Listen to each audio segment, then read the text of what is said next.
에스겔 39장 4절에서 10절 말씀입니다. 에스겔 39장 4절.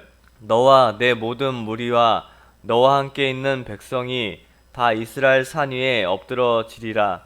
내가 너를 각종 사나운 새와 들짐승에게 넘겨 먹게 하리니 내가 빈들에 엎드러지리라. 이는 내가 말하였음이니라. 주 여호와의 말씀이니라. 내가 또 불을 마곡과 및 섬에 평안히 거주하는 자에게 내리리니 내가 여호와인 줄을 그들이 알리라. 내가 내 거룩한 이름을 내 백성 이스라엘 가운데 알게 하여 다시는 내 거룩한 이름을 더럽히지 아니하게 하리니 내가 여호와 곧 이스라엘의 거룩한 자인 줄을 민족들이 알리라 하라. 주 여호와의 말씀이니라. 볼지어다 그날이 와서 이루어지리니 내가 말한 그날이 이날이라. 이스라엘 성읍들에 거주하는 자가 나가서 그들의 무기를 불태워 사르되 큰 방패와 작은 방패와 활과 화살과 몽둥이와 창을 가지고 7해 동안 불태우리라. 이같이 그 무기로 불을 피울 것이므로 그들이 들에서 나무를 주워 오지 아니하며 숲에서 벌목하지 아니하겠고 전에 자기에게서 약탈하던 자의 것을 약탈하며 전에 자기에게 늑탈하던 자의 것을 늑탈하리라. 주 여호와의 말씀이니라. 오늘 말씀의 제목은 불태우리라 라는 제목으로 말씀 살펴보도록 하겠습니다. 불태우리라. 9절 말씀과 또 10절에 보면 이런 불태우겠다 이런 말씀이 기록이 되어 있습니다. 오늘 말씀 4절과 5절 이렇게 말씀 보면 4절과 5절의 내용을 보면 너와 내 모든 무리와 너와 함께 있는 백성이 다 이스라엘 산 위에 엎드러지리라. 내가 너를 각종 사나운 새와 들짐승에게 넘겨 먹게 하리니 내가 빈들에 엎드러지리라. 이렇게 말씀을 하고 있습니다. 이 말씀은 이제 우리가 곡으로 상징되는 이 하나님의 백성의 원수인 이 사탄의 세력을 사탄의 세력이 완전히 멸망하게 될 것을 지금 말씀하고 있는 것입니다. 특별히 5절 후반부를 보면 이러한 말씀이 성취될 수밖에 없는 이유에 대해서 언급하고 있습니다. 그 이유는 바로 하나님께서 내가 말하였다 그 사실에서 지금 비롯되고 있습니다. 말씀을 에스겔 39장 말씀을 계속 보면 계속적으로 내가 말하였다, 주 여호와의 말씀이니라 이런 말씀이 반복되고 있습니다. 다시 말해서 이 말씀은 바로 하나님께서 친히 말씀하신 것이기 때문에 반드시 이루어질 것이라는 것입니다. 사실 이러한 호언장담이 만약 사람에게서 비롯되었다면 그 말은 우리가 반신반의할 것입니다. 왜냐하면 사람의 경우에는 많은 경우가 이렇게 할 수 없는 일, 지킬 수 없는 일에 대해서도 장담하는 경우가 많기 때문에 그렇습니다. 실제로 정도의 차이가 있을 뿐이지 사람들이 장담하거나 약속한 것들 중에 많은 경우 실제로 그대로 이루어지는 경우가 없습니다. 많지 않습니다. 왜냐하면 그만큼 인간은 유한한 존재이고 또 자신이 얼마나 연약하고 유한한 존재인지를 사실 사람들은 본인은 잘 모르고 이런 지키지 못하는 말이나 또 약속을 할 때가 많이 있는 것입니다. 하지만 사람과 다르게 우리 하나님은 다르시죠. 하나님께서 말씀하셨다면 그 말씀은 반드시 이루어진다는 사실을 우리가 확실히 믿어야 되겠습니다. 실제로 우리가 성경을 보면 그 사실에 그 증거가 얼마나 무궁무진합니까? 그래서 하나님께서는 오늘날도 말씀 그대로 성도를 괴롭히며 위협하며 악지하는 이런 곡의 세력, 또 사탄의 세력, 악의 세력을 굴복시키실 것입니다. 그렇기 때문에 저희는 두려워하거나 불안해할 필요가 없는 것입니다. 또 이 말씀, 우리를 지키시고 보호하시겠다, 악의 세력 가운데서 우리를 건지시겠다, 이 말씀을 오늘날도 이루어 가시기 위해서 하나님께서는 바로 하나님의 아들 예수님을 이 땅에 보내셔서 성도들의 대적인 이 사탄이 더 이상 사망 권세로 우리를 위협하거나 괴롭히지 못하도록 바로 십자가의 대속에 예수님의 죽음을 통하여 이 사탄의 세력을 완전히 결박하셨던 것입니다. 그리고 부활을 통하여 이 사망 권세를 완전히 짓밟아 뭉개셨습니다. 그렇다면 하나님께서 이처럼 그 하나님께서 친히 하신 말씀대로 우리 성도들의 대적인 이 사탄의 세력을 결박하시고 짓밟아 뭉개셨는데 이제 남은 것이 무엇일까? 우리가 그것을 좀 알아야 됩니다. 이제 그들을 파멸의 구덩이에 던지는 그 일만 이제는 남아 있는 것입니다. 그날이 언제 이루어질 것인가? 다 아시다시피 우리 예수님의 재림의 날, 그 예수님께서 재림하신 날, 그 날로 이미 정해져 있습니다. 그렇기 때문에 우리는 하나님의 능력과 또 신실하심을 여전히 믿으면서 지금까지 하나님께서 보이신 증거들이 정말로 너무나 넘쳐나는데 그 증거들, 하나님께서 보이신 증거들을 소유한 자로서 또 이 약속 또한, 이 남은 약속 또한 반드시 이루어질 것을 확신하면서 늘 소망 가운데 사시는 저와 여러분들이 되어야 하는 것입니다. 또 오늘 말씀에서 살펴보고 싶은 내용은 쭉 보시면 7절에 보면 내가 내 거룩한 이름을 내 백성 이스라엘 가운데 알게 하여 다시는 내 거룩한 이름을 더럽히지 아니하게 하리니 이렇게 말씀하고 있습니다. 여기 내 거룩한 이름을 내 백성 이스라엘 가운데 알게 하겠다 이렇게 말씀하고 있는데 이 말씀이 좀 이상하지 않으십니까? 내 거룩한 이름을 내 백성 이스라엘 가운데 알게 하겠다. 이 말씀을 문자 그대로 우리가 이해하기에 좀 어려운 부분이 있어요. 왜냐하면 이스라엘 백성이 하나님의 이름을 모른다는 것 이해하기 어렵습니다. 상식적으로 말이 되지 않습니다. 왜냐하면 이스라엘 백성들이 어떻게 하나님을 모르겠습니까? 그런데 이 말씀, 이 하나님의 이름을 관념적으로 안다, 그런 의미가 아니에요. 하나님의 이름을 관념적으로 아는 것, 그것을 말하는 것이 아닙니다. 여기서 안다는 것은 그런 어떤 지식적으로 하나님의 이름을 안다는 그런 의미가 아니라 체험적이며 인격적으로 하나님의 이름을 안다, 그것을 얘기하고 있는 것입니다.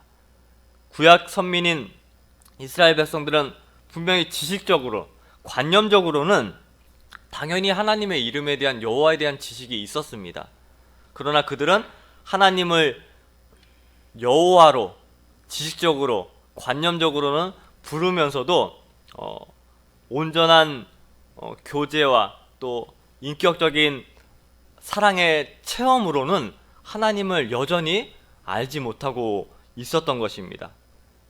바로 그러한 부분을 지금 말씀하고 있는 것입니다. 이스라엘 백성들이 지식적으로는 또 관념적으로는 하나님을 알고 있었지만 그러한 지식은 단지 그들의 머리에만 머물고 있는 지식이었지 그들의 삶에 아무런 유익이 되지 않았던 것입니다. 그렇기 때문에 그들은 전혀 하나님과 상관없는 삶을 계속적으로 살면서 이방인이 섬기던 우상을 섬기며 하나님의 마음을 그렇게 아프게 했던 것입니다. 그래서 궁극적으로 그들이 하나님의 징계와 심판을 피할 수가 없었던 것입니다.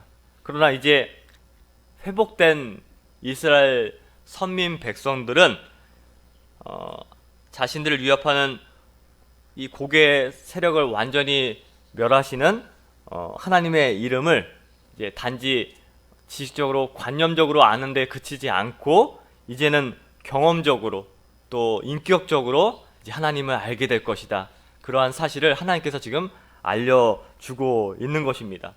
이러한 이스라엘의 변화, 그들이 하나님의 이름을 바로 아는 것, 또 하나님과 인격적인 관계를 맺는 것, 이것이 그들의 회복과 또 새로운 신앙의 출발점이라고 할 수가 있는 것입니다. 우리가 이러한 사실을 살펴볼 때 마찬가지로 우리의 신앙 역시도 바로 진정한 변화의 출발점은 우리가 하나님의 이름을 바로 아는 데서부터 출발합니다. 이게 되게 중요합니다. 우리 모두가 하나님을 압니다. 또 지식적으로 하나님의 이름에 대해서 압니다. 그리고 우리는 늘 하나님을 부릅니다. 그런데 과연 이 하나님을 안다는 것, 또 하나님의 이름을 우리가 지식적으로 알고 부르고 있지만 과연 얼마나 우리의 삶 가운데, 우리의 모습 가운데 그 하나님의 이름과 또 하나님을 아는 것에 대해서 내가 신앙적으로 또 인격적으로 또 체험적으로 정말로 알고 있는가? 그것은 정말 다른 차원이거든요. 다른 차원입니다. 하나님께서 얼마나 능하신 분인지, 또 얼마나 신실하신 분인지, 얼마나 은혜로우시며 복된 계획을 우리를 위해 예비해 두셨는지를, 이것을 그저 어떤 이론적으로 또 지식적으로 또 추상적으로 알지 말고 이제는 정말 변화된 이스라엘 백성들의 모습처럼 우리가 삶 가운데 또 인격적으로 또 우리 모습 가운데 체험하면서 진정한 믿음 생활을 할 때 우리가 정말로 하나님의 이러한 복된 인도를 깨닫고 감사하면서 어떤 상황에서도 또 하나님으로 만족하며 우리가 기뻐할 수 있는 것입니다. 그러할 때 우리의 삶이 정말 하나님의 백성다운 삶, 또 성도란 이름에 정말로 부합되는 삶을 그지에서 우리가 살 수가 있는 것입니다. 아무쪼록 정말 우리가 이것을 바라야 되겠습니다. 내가 하나님을 알고 있지만 또 하나님의 이름을 부르고 있지만 정말 추상적이고 관념적이고 지식적으로 아는 것에 그치지 않고 우리 삶 가운데 또 내 인생 가운데 정말 그 하나님을 인격적으로 또 경험적으로 알고 경험하며 누리는 우리의 생활이 되게 해달라고 기도하시는 저와 여러분들이 되었으면 좋겠습니다. 또 오늘 이 9절 10절 말씀에 보면 이 불태운다 이런 말씀이 있는데 그 9절에 보면 이스라엘 성읍들에 거주하는 자가 나가서 그들의 무기를 불태워 사르되 큰 방패와 작은 방패와 활과 화살과 몽둥이와 창을 가지고 7해 동안 불태우리라 이렇게 말씀하고 있습니다. 지금 하나님께서 하나님의 백성을 대적하는 자들을 하나님께서 친히 대응하신 결과 일어날 일에 대해서 지금 설명하는 말씀인데, 특별히 이 9절 10절 말씀 중 이 모든 병기에 나무를 태우는데 7년이 걸릴 것이다 이렇게 말씀하고 있어요. 9절 하반절에 보면 7해 동안 불태우리라. 도대체 하나님의 심판으로 죽임을 당한 이 악의 세력, 고개 세력의 군사들, 또 그 병기들이 얼마나 많았기에 그 병기를 모아 태우는데 7년이나 걸렸을까? 이 7년, 이 7회, 이 7이라는 숫자는 성경에서 보통 영적으로 우리가 해석할 때 완전한 수, 완전한 수라고 우리가 보통 해석을 하지 않습니까? 그러니까 이 하나님의 백성을 대적한 고개의 군대가 완전히 멸절당할 것이다, 완전히 이 세상에서 없어질 것이다, 그런 의미가 있다고 우리가 이해해야 할 것입니다. 특별히 주목해야 할 사실은 하나님의 백성들이 이 적으로부터 획득한 이 병기를 완전히 불태웠다는 사실에 우리가 좀 주목할 필요가 있습니다. 이 병기라는 것은 사실 전쟁에 필요한 아주 중요한 물자잖아요. 보통 우리가 적과 싸웠을 때, 전쟁이 일어났을 때 승리했으면 어떻게 되죠? 그 탈취물들을 우리가 다 자기 것으로 삼습니다. 특별히 무기들은 또 우리가 다른 전쟁을 할 때 필요하기 때문에 다 이렇게 보관합니다. 다 저장을 합니다. 비축하는 것이 일반적인 관례인데, 그런데 지금 하나님의 백성들은 모든 병기를 불태웠습니다. 이처럼 하나님의 백성들이 병기를 불태웠다는 의미가 무엇이냐면, 이는 이제 더 이상 하나님의 백성들에게 해를 가하거나 피해를 입히거나 고통스럽게 할 적들이 완전히 없어졌다는 의미입니다. 그러니까 완전한 평화로운 상태, 네, 더 이상 이제 이런 불편한 상태, 어려운 상태, 전쟁이 없음을 의미하는 것입니다. 그러니까 이것이 무엇을 알려주고자 하는 것은, 이제 하나님께서 하나님의 백성들을 괴롭히고 또 어렵게 하는 그 복의 세력, 마귀의 세력을 완전히 멸하셔서 이제 하나님의 백성들은 하나님께서 주시는 온전한 평화를 누리게 될 것이다. 그러한 놀라운 사실을 알려주고 있는 것입니다. 그렇기 때문에 이제 하나님께서 주시는 평화, 이 평화를 누리는 백성들은 더 이상 전쟁도 없고 또 서로를 미워하거나 해하거나 상하게 하는 일이 이제는 없는 것입니다. 이제 하나님께서 누린 이 평화의 나라는 온전히 사랑과 참된 평화만 존재하는 그런 완전한 세상이 되는 것이죠. 이 사실이 얼마나 우리에게 벅찬 일이 되겠습니까? 그래서 우리가 하나님의 평화의 나라의 이제 시민으로서 우리는 그 나라에서 모든 질고를 그치고 복된 삶을 살게 될 것입니다. 그렇기 때문에 우리가 이러한 나라, 미래를 소망하면서 이제는 우리가 이 세상을 살면서 바로 이 하나님께서 이루어 주실, 또 이루어 가실 이 평화의 나라를 사모하면서 살아가야 하는 것입니다. 그래서 저와 여러분들이 해야 할 일이 바로 이거예요. 하나님께서 우리에게 이루신, 또 이루어 주실 이 하나님의 완전한 평화의 나라, 사랑의 나라를 소망하면서 이 세상에서 이제 더 이상 서로 싸우거나 또 비난하거나 서로 찌르거나 그런 피 흘리고 죽이는 일, 그런 칼과 창을 다 불태워야 된다. 바로 그런 말씀의 의미가 오늘 본문의 아주 중요한 의미입니다.